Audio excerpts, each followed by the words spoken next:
So, good evening. We find ourselves again in an interesting world. I'm not sure we can say it got that much. I'm not sure how much more things made sense since the last time we got together. At least from my vantage point, it doesn't seem like there's more clarity in the air. It's quieter than it was a week ago, thank God. But there's still room for a lot of clarity in our world, no question about it. So, as always, we have to go to Torah and try to find clarity from Torah itself. The Torah is there to give us that clarity, and we got to dig in sometimes a little bit harder, and we're going to try to do that in tonight's class as well. I think if someone is maybe can mute themselves, I hear some kickback. Okay, that's better.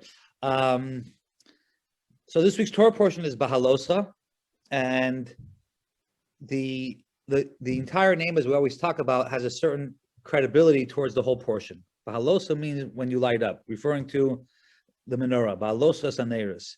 There's a question why we use the word Behaalotecha saneris as opposed to lahadlik, right?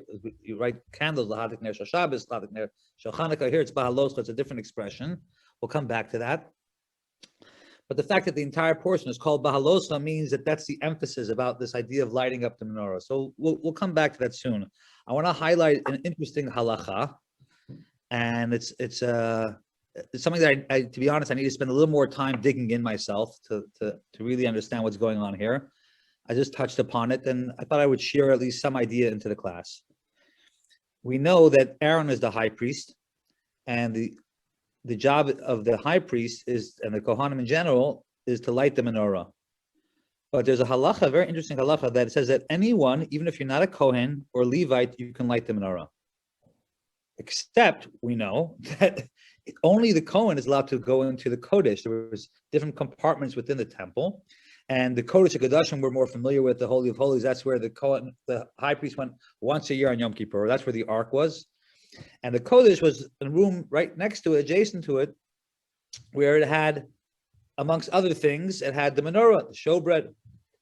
And while there's a halacha that a non-Kohen can light the menorah, we know that a non-Kohen cannot enter the Kodesh. So what's the point of this halacha that you can light it if you're not a Kohen? I'm not a Kohen, so I got excited, and then wait a second, I got let down. I can't go to the Kodesh. So there are different answers that are given. You can light it with a long stick, or maybe bring the menorah out and then bring it back in, even though the Kohen is supposed to prepare. It's an interesting, strange halacha, as it were. But of course, the fact that we have it, this is already dates back from the Talmud, and Yuma brings this halacha, and the Rambam codifies it some 1,000 years later. And of course, the Hasidic commentators, as I always enjoy bringing in, talk about this halacha as something that we need to appreciate in our own lives, something that we can take a lesson from. So, while it's true that only the Kohen is supposed to light the menorah, the fact that the halacha is teaching us every piece in the Beit Hamikdash represents a different part of our experience, of our personal experience. It says, "V'asli mikdash v'shechanti b'socham." Make for me a temple, and I will dwell amongst them. Why to say amongst them and not in it? Because each and every single one of us are a miniature walking, talking temple. And there are different parts of the temple that reflect different aspects of our own personality. So you can say, let's say the menorah, which is, the flame, as we brought in here many times, is representative of the neshama of the soul. So when we talk about that the menorah, the Kohen has an opportunity to light the menorah, that even a non-Kohen, has the opportunity to light the menorah, what we're referring to is the ability to affect somebody else. Behaalotecha means, why we use an interesting word, Behaalotecha, not lahadlik, is it means that we light something, as Rashi says, till it can become a flame by itself. In other words, we're not just lighting it so it's kindled, but it's kindled to the point where it's a glowing from itself. So I wanted to share with you a story that happened today. Last night I got a call from one of my YJPs, a nice young adult girl who lost her grandmother, yesterday, at 2 a.m. And she was 99 years old. The last 7 years she was living in a senior, assisted living center.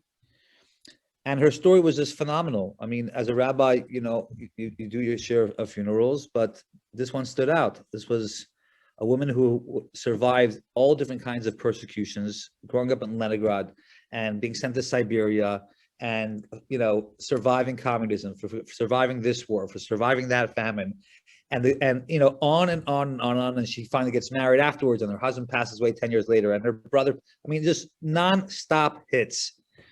And she says that every time you visited her, she was never without dressed up with makeup, with heels on, always with a smile, always this strong perseverance that you read in the book of our people. She was that person. And even when they came to America, she'd help her children by babysitting the grandchildren when the kids needed to go to work. So she never stopped. She was constantly giving and giving. So it was an honor to be a part of this proper, she got, even though the family's not religious, they're actually far from religious because of communism. They want no part of it. The granddaughter, who I'm connected with, wanted to bring in a little bit more. So she really, orchestrated that this person would have the last rites, Chesed Shel Emes, and they're actually a member of Bet Avraham that helped be part of the minyan, as well as our own community. So we made it happen. We didn't have a minyan there, but we pulled together a minyan and we said Kaddish. And I thought to myself that this is what we're talking about when we're referring to the ability to reach someone and connect with someone. They're not just, inspired, but they're actually inspiring others. Because this girl came to a Friday night and maybe had a positive experience a couple of times. She's not a rabbi. She's in finance. She lives in Seaport. She's not even connected maybe full-time into a Jewish community or synagogue.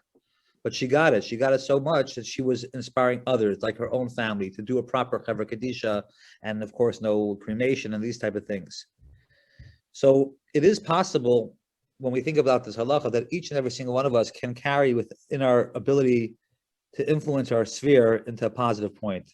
Now, the menorah, we know, was supposed to be beat out of one piece of gold, and it had 7 different parts, right? It had three branches from one side, 3 from the other, and the center. And we just finished the whole Omer and Shavuot. The 7 represents the different aspects that exist within our personality. And of course, we have different personalities, and people can be more humble, people can be more perseverance, people can be more shy and more kind.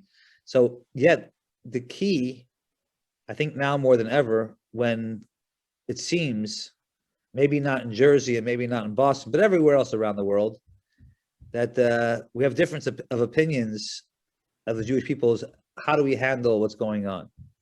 What's supposed to be? Anti-Semitism is a rise. Israel does have a right to exist. Maybe a little bit, a lot. Everyone has a different opinion of what's supposed to happen.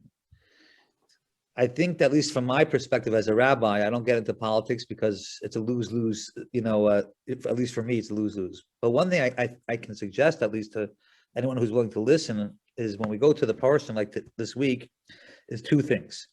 Number one is, in order to elevate ourselves, let's elevate by inspiring somebody else.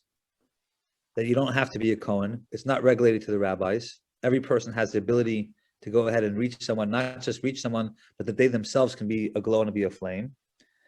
In addition to that is, remember, because I have a lot of darting emails with different people in my community, some would consider themselves more progressive, some would consider themselves left, some right. And so even though there are many people that we can have difference of opinions with, to understand that the menorah had to be from one piece. It had to be from one block of gold. And when we see each other in a conversation and perhaps even disagreement about particular issues, whether it be American politics or Israel politics, first of all, if you can't have a civil conversation, then don't have it. Talk about food. There's other topics. But if you can have one and still maintain this idea that where we come from, like the menorah, we all come from one piece of gold, then you can continue to have that conversation. You can continue to dig in and elevate, because it says that the lights of the menorah all had to go also into one particular place, to go high up into one corner. Why? Because we all have to appreciate where we're going. If our goal is to go higher and stay connected, even in conversations that are outside seemingly immediate Torah conversation, then the results of that conversation and the end of the conversation can bring real fruits and real positivity. So I think that in this week's portion, it's timing to go into there and realize that number one is we can't affect other people around us. Number two, we should realize that all 7 branches come from the same piece of gold. And that's really, it's hard to remember that because people get so hot and they get so excited and they read an article from the New York Times and they dart it over to me, and someone says from the Washington Post and that gets darted over to me, and then you have this one, that one. Everybody relax. We come from one menorah. We have one goal in this world, to bring more light. We have to figure out how to tune down the noise, not wait for the rabbis to go ahead and cover Judaism, but every single person has the ability to go ahead and influence their surrounding by bringing more light. And as long as we remember that we're from one place, then we'll continue to communicate with each other at a point of honesty and growth. So that's just a little Torah from I'm happy to share with you tonight.